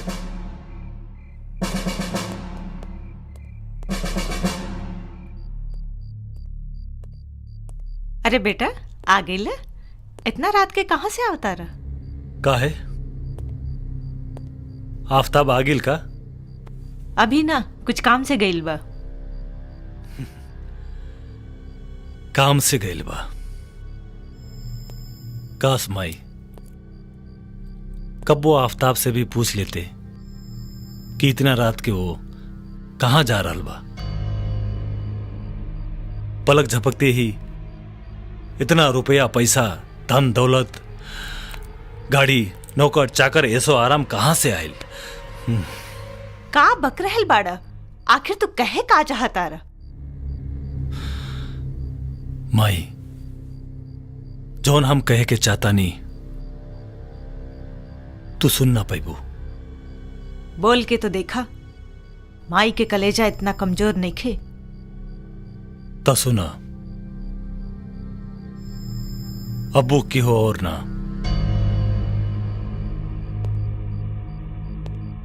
तोहरा अपना बेटा आफताब ही अब्बू है। कहा? आफताब? हाँ माई, ना हम सच कहता नहीं। ये ना हो सकेला, ना ऐसा ना हो सकेला। कहता ही झूठ बा, कहता ही झूठ बा, झूठ भाई। यह सच्चा माई।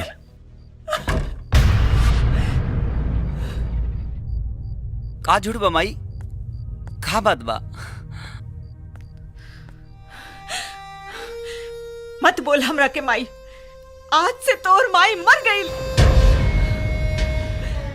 आज समझ में आ गई कि अपना और पराया में का अंतर होला। माई ई का कहतरू माई, का कहतरू? का ई सच नहीं खे कि तू ही अब्बू हवे? ई तो से के कहला? के कहला तो से? विजय, अरे माई ई तो हमरा तरक्की से जरता। का हम तोरा तरक्की से जलता नहीं? अपनी पाप के कमाई के तरक्की कहता रे? अरे तू माई के बेवकूफ बना सकेले, लेकिन एगो ईमानदार पुलिस अफसर के ना। अगर ये बात झूठ बा तो माई के सर पे हाथ रख के क्रिया खो और बोल कि तू अब्बू ना होवे। हाँ क्रिया का क्रिया ई का करतरू माई?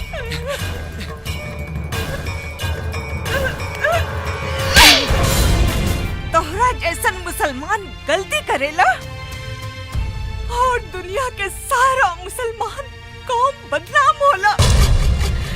अरे हमार लाड़ प्यार में कौन कमी रह गई जौन तू हमरा साथे इतना बड़ा धोखा कैला। हम तोरा खातिर का ना कैसे बताई माई के क्या समझाऊं? कुछ भी कही नहीं। माई के इंतकाम पूरा करे खातिर बचपन में विजय के अलग सुता के और तारा के अपना कलेजा से लगा के सुतौनी। माई ना। अपना घर में दिवाली मनौली तो ओकरा साथे ईद, एक तरफ होली मनौली तो एक तरफ रमजान, एक तरफ गीता के पाठ पढ़ौली तो दूसरा ओर कुरान के, और तो हमरा साथे ऐसा विश्वासघात कैले कि हमरा पीठ पीछे हमार कब्र खोद देले रे। माई ऐसे हमरा मत के माई। जीते जी मार देले। माई तो माई हमरा के जीते ए माई जी मार ए माई ए माई ए माई माई चुप, एकदम चुप। अब कुछ बोले की जरूरत नहीं के। अब हम तो कोनो सफाई ना सुनब। अरे इतना में तो कोनो जंगली जानवर भी होश मान जाते रे। तो हम तक ऐसन गला घोटने कि कोनो महतारी अपना बच्चा के कलेजे से लगावे से डराई।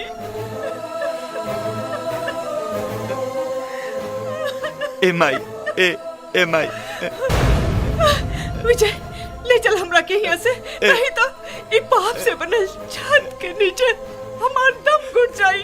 चल ले चल हमरा के। ए माई ऐसे मत कर। अरे तोरा लिंग के सिवा हमार के बारे। ए माई ऐसे मत कर माई, ऐसे मत कर रे माई। ए माई माई ए माई माई ए विजय ए समझाओ ना माई के। ए विजय विजय आफ्ताब पैर छोड़ हमार। ए विजय आफ्ताब पैर छोड़। समझाओ ना माई के ते। अंकल तेरी पैर छोड़। माई अरे जा लो सब लोग, सब जाओ यहाँ से। हमके केहू ना चाहिए। अरे आज तू लोग अपना और पराया में फर्क डाल देला। हमके केहू ना चाहिए, ना चाहिए। हमके सजा मिले के चाहिए, मिले के चाहिए। चलो हमके मारे दा।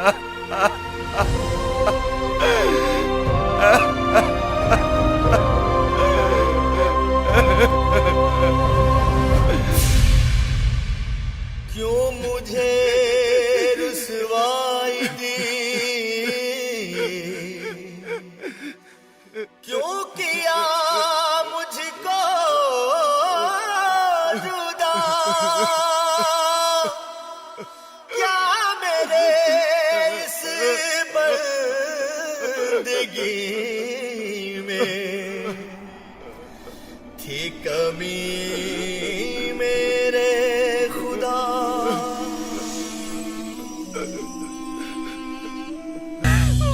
लेकिन मंत्री जी वो आफ्ताब हमने खातिर अब कोनो काम के न रह गइल।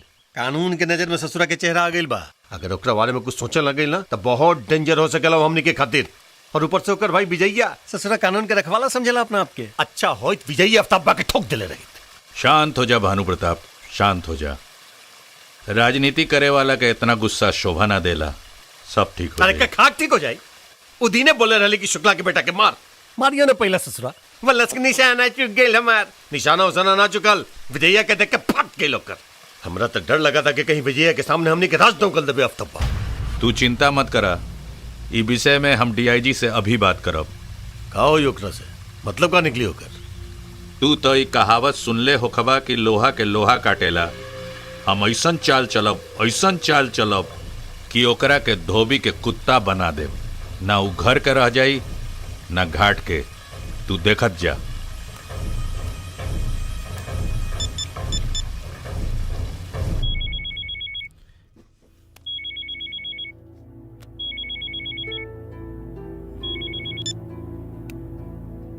हेलो हेलो डीआईजी साहब, हाँ मंत्री जी। सुना है कि अब्बू के चेहरे के पीछे आफताब निकला। एक्सक्यूज मी मंत्री जी, 1 मिनट प्लीज।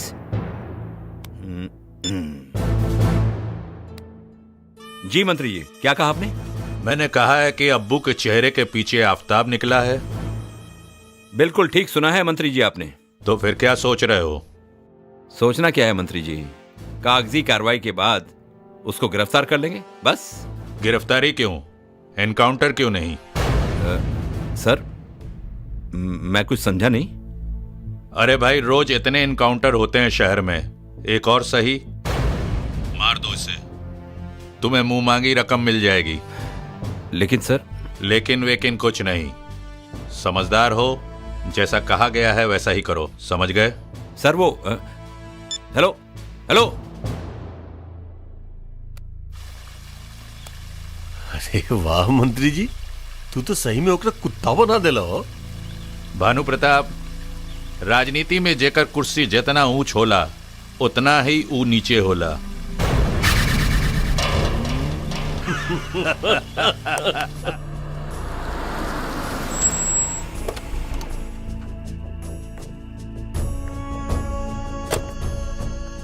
आओ आफ्ताब, तुमसे एक बहुत जरूरी बात करनी है। बोली सर, का बात बा? तुम्हें यह जानकर दुख होगा आफ्ताब कि जिन लोगों के लिए तुम अपनी जान की बाजी लगाकर दूसरों की जान लेने की कोशिश करते हो वही तुम्हारी जान के दुश्मन हैं, और उन्होंने तुम्हें मारने की सुपारी दी है मुझे। सर, ये कानून के पाठ हमके मत पढ़ाई। हमके पता बा कि हमार दुश्मन बा और कि हमार हमदर्द। अगर कोनो दूसर काम होके तय आफ्ताब के जरूर याद करब। सलाम। आफ्ताब, जाने से पहले ये सुन लो। मैंने कहा है कि अब्बू के चेहरे के पीछे आफताब निकला है। बिल्कुल ठीक सुना है मंत्री जी आपने। तो फिर क्या सोच रहे हो? सोचना क्या है मंत्री जी, कागजी कार्रवाई के बाद उसको गिरफ्तार कर लेंगे बस। गिरफ्तारी क्यों, एनकाउंटर क्यों नहीं? मैं कुछ समझा नहीं। अरे भाई, रोज इतने एनकाउंटर होते हैं शहर में, एक और सही। मार दो इसे, तुम्हें मुंह मांगी रकम मिल जाएगी। लेकिन सर। लेकिन वेकिन कुछ नहीं, समझदार हो, जैसा कहा गया है वैसा ही करो, समझ गए? सर वो हेलो हेलो। जेकरा खाती चोरी करी उहे कहे चोर।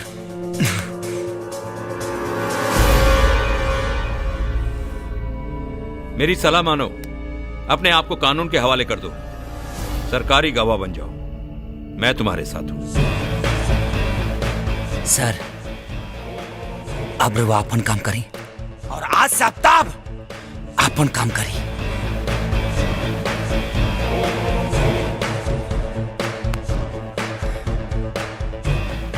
सलाम।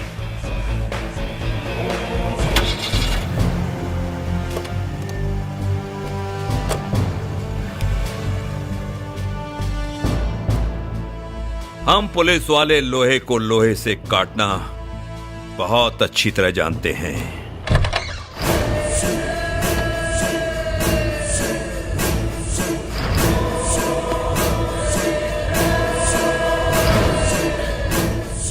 अरे कुत्ता क्या औलाद, बिहार से घसीटब और दिल्ली तक लेके जाइब। आफ्ताब, और तोरा नेतागिरी के भूत ऐसा उतारब कि तोरावी वाला 7 पुस्त भी राजनीति के नाम से घिनाई। हमारा इनकाउंटर के प्लान बनाओ तारे। तोरा पिछवाड़ा में इतना बारूद भर दे, इतना बारूद कि धमाका यहाँ होई और सरकार दिल्ली तक हिल जाए। होश में पड़े तू, का बकरल पड़े?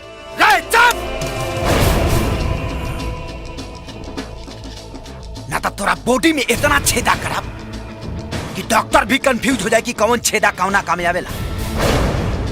और सुन, ते और तोर होम मिनिस्टर पूरा ताकत लगा दस अपना सुरक्षा कर, कैसे कि तहनी के पीछे अब तहनी के मौत के साया बन के मड़राइब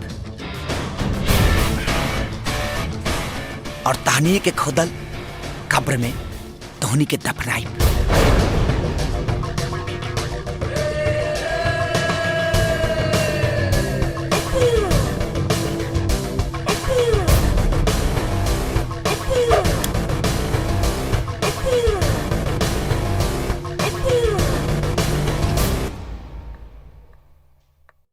बाबूजी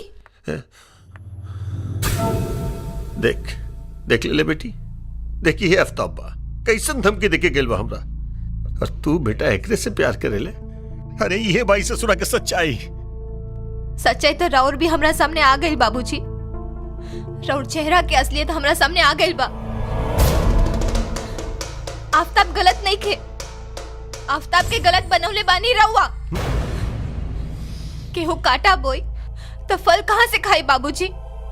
जैसन कहले बानी वैसे ने भोगे के पड़ी। हम आफ्ताब के साथे बने। चुप एकदम चुप, हाँ एकदम चुप। हमरे जन्मला हमरे के सिखावे चला। चुप चुप पक पक पक पक यहाँ से।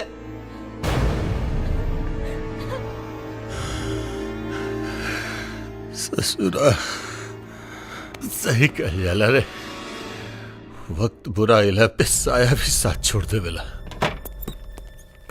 इंस्पेक्टर विजय। यस सर।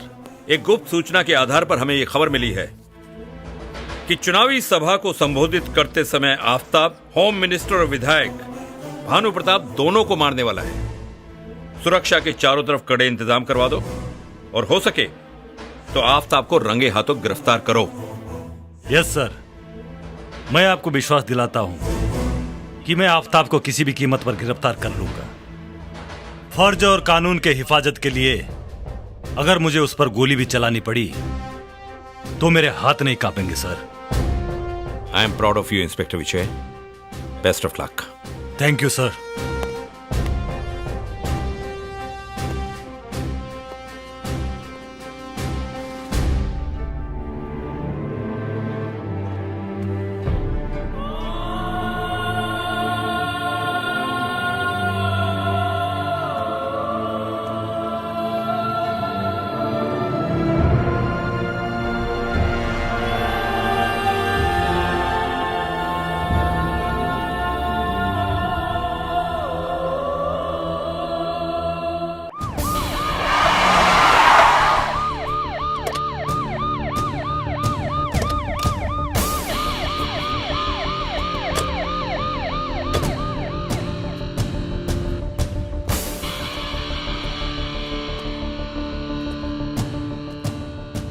बोल काहे खाती बोलौले हा?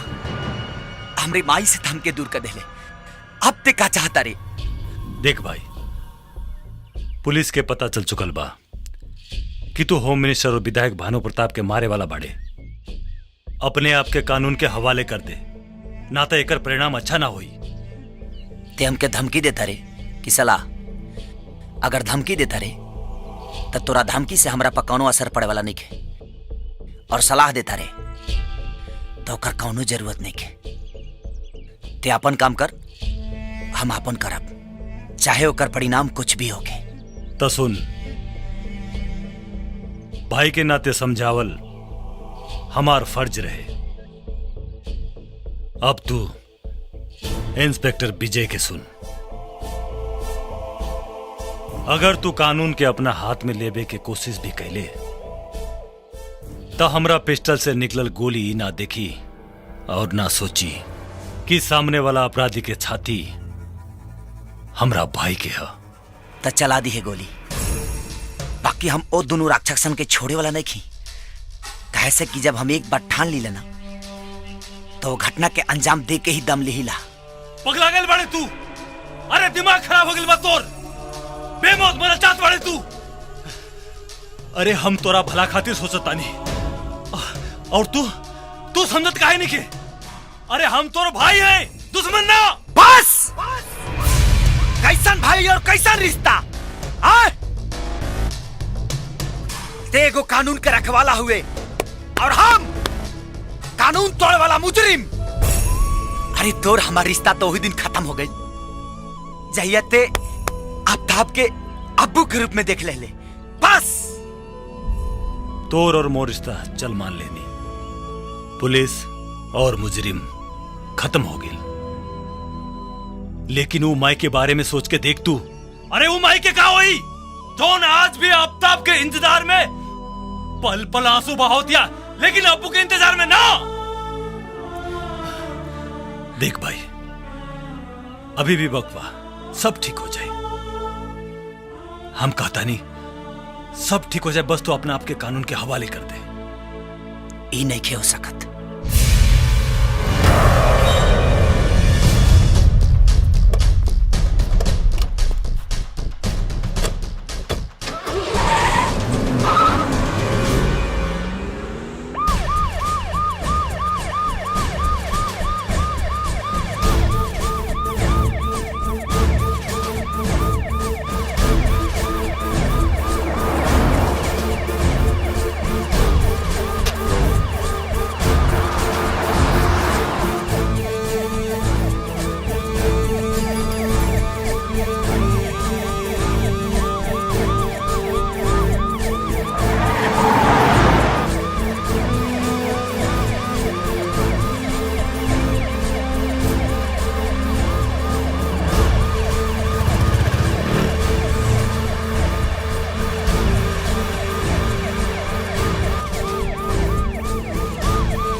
भाई डरोगा।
निकल ससुरा, कहां मारे तू लोग, निकल।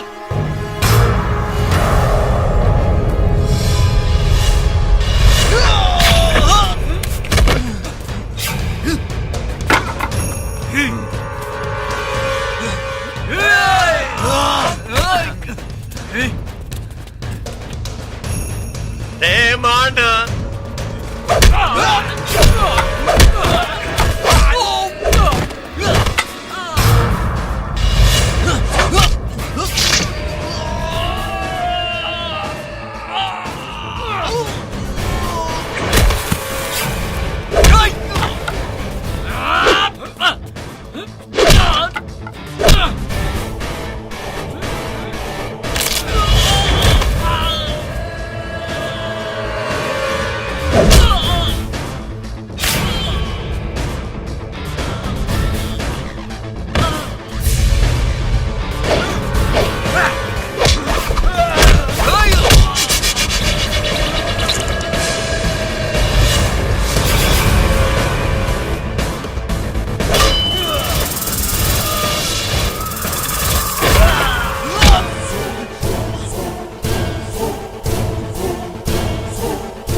रुक जा आफ्ताब, तू हमरा के ना मार सकेलस। तू शायद नहीं खस जानत कि तोरा माइक के नंगा वीडियो आजो हमनी भिरी बा। एने तू हमरा के मरबे और काल पूरा बाजार में उस सीडी फैल जाई, याद रखिए। आफ्ताब भाई, ई सीडी मिल गई, ठोक दो सर। ना ना ना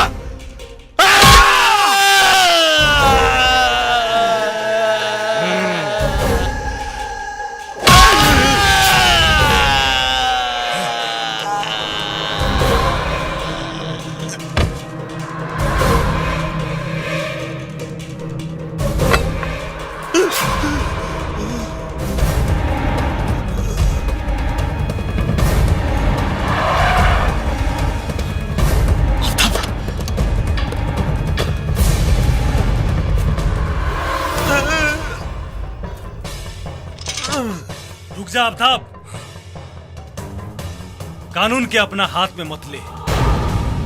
ना विजय ना, हम इकरा के छोड़ दी जवन हमके हमरा माई और भाई से अलग कर देहलस। देख आफ्ताब, इस सब का फैसला कानून करी। नहीं, एकर फैसला ये आफ्ताब करी। तू के होवे एकर फैसला करे वाला? हम कहता नहीं, छोड़ दे एकरा के। अरे वजह के कैसे छोड़ दी जोन आफ्ताब से आपू बनावलस? हम एकरा के छोड़ दी। आफ्ताब, हम कहता नहीं, बंदूक नीचे कर। विजय, ते हमके गोली मरबे मार दे भाई, कहे से कि अब आफ्ताब के मौत से दोस्ती हो गई यार। अगर एकरा के छोड़ देनी ना तो भाई के का जवाब दे? वल्लाह के का जवाब दे? विधान!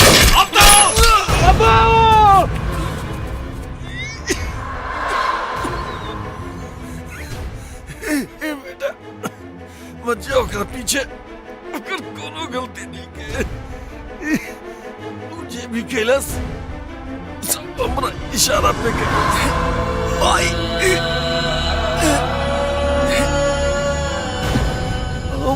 ओकर तारा माई के अश्लील वीडियो दिखा के मजबूर कैले रहनी बेटा, जकरा चलते हमरा हाथ के कठपुतली बन गेल रहे। बोले वो गोली चलावत रहे लेकिन ओकरा में बारूद हम भरत रहनी बेटा।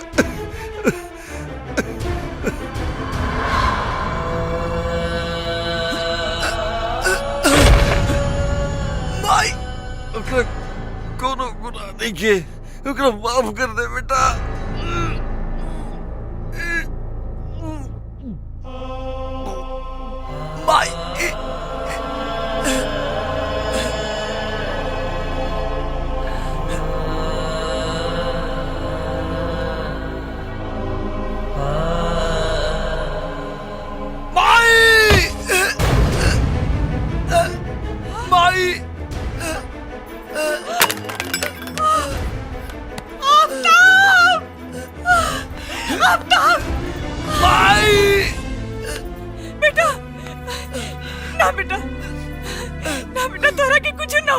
माई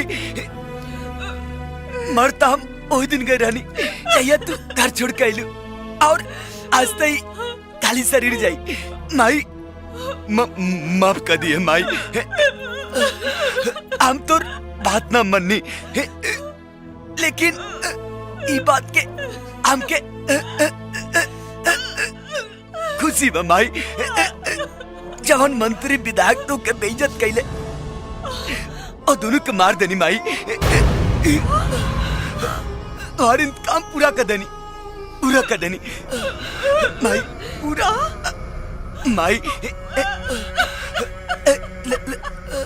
हमके कौनो अफसोस नहीं के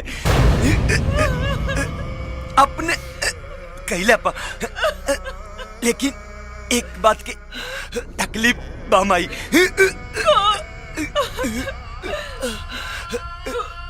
पूरा ममता के आंचल भी ना बेटा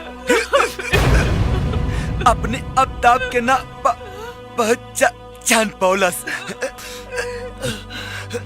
लेकिन माई एक बात कही, अगर माई के ममता में मजहब आ गई तो ममता के कोनो महत्व ना होला।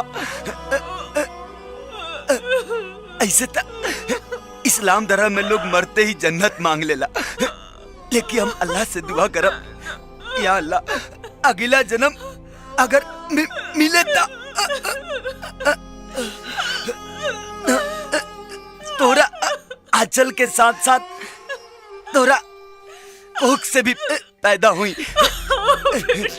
तोरा बेटा बेटा तोरा के कुछ ना हुई, तोरा के कुछ ना हुई। विजय भाई विजय विजय तो के कुछ ना हुई। भाई आज हमरा तोरा पर फख्र बा। जो ईमान के सच्चा होला वही सच्चा मुसलमान होला। आज तोरा जैसन मुसलमान पर सारा दुनिया कुर्बान बा भाई। अरे जौन काम हमरा के करे के रहे वो तू कर दे ले।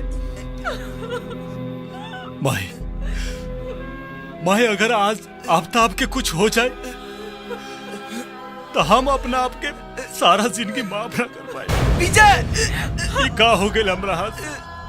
अरे बेटा आफ्ताब जा बेटा, नहीं तोरा के कुछ ना हो। जल्दी एम्बुलेंस लेके आओ। एम्बुलेंस भाई डॉक्टर जा बेटा, जा बेटा तोरा के कुछ ना हुई बेटा। अदालत इंस्पेक्टर विजय के सामने विधायक भानु प्रताप के मरते समय दिए गए इकबाल बयान को सुनने और उसके वीडियो देखने के बाद इस नतीजे पर पहुंची है कि अब्बू उर्फ आफ्ताब को विधायक भानु प्रताप ने उसकी मां का अश्लील वीडियो दिखाकर उसे गुनाह करने पर मजबूर किया। इसलिए ये अदालत उसे एक मजबूर और गुमराह युवक मानते हुए सुधरने का एक और मौका देती है, लेकिन साथ में जाने अनजाने उसने जो भी गुनाह किए हैं उसके लिए यह अदालत उसे 5 साल की सजा सुनाती है।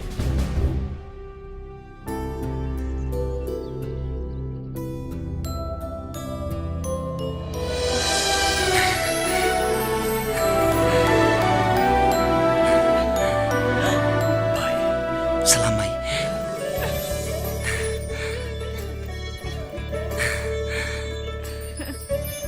विजय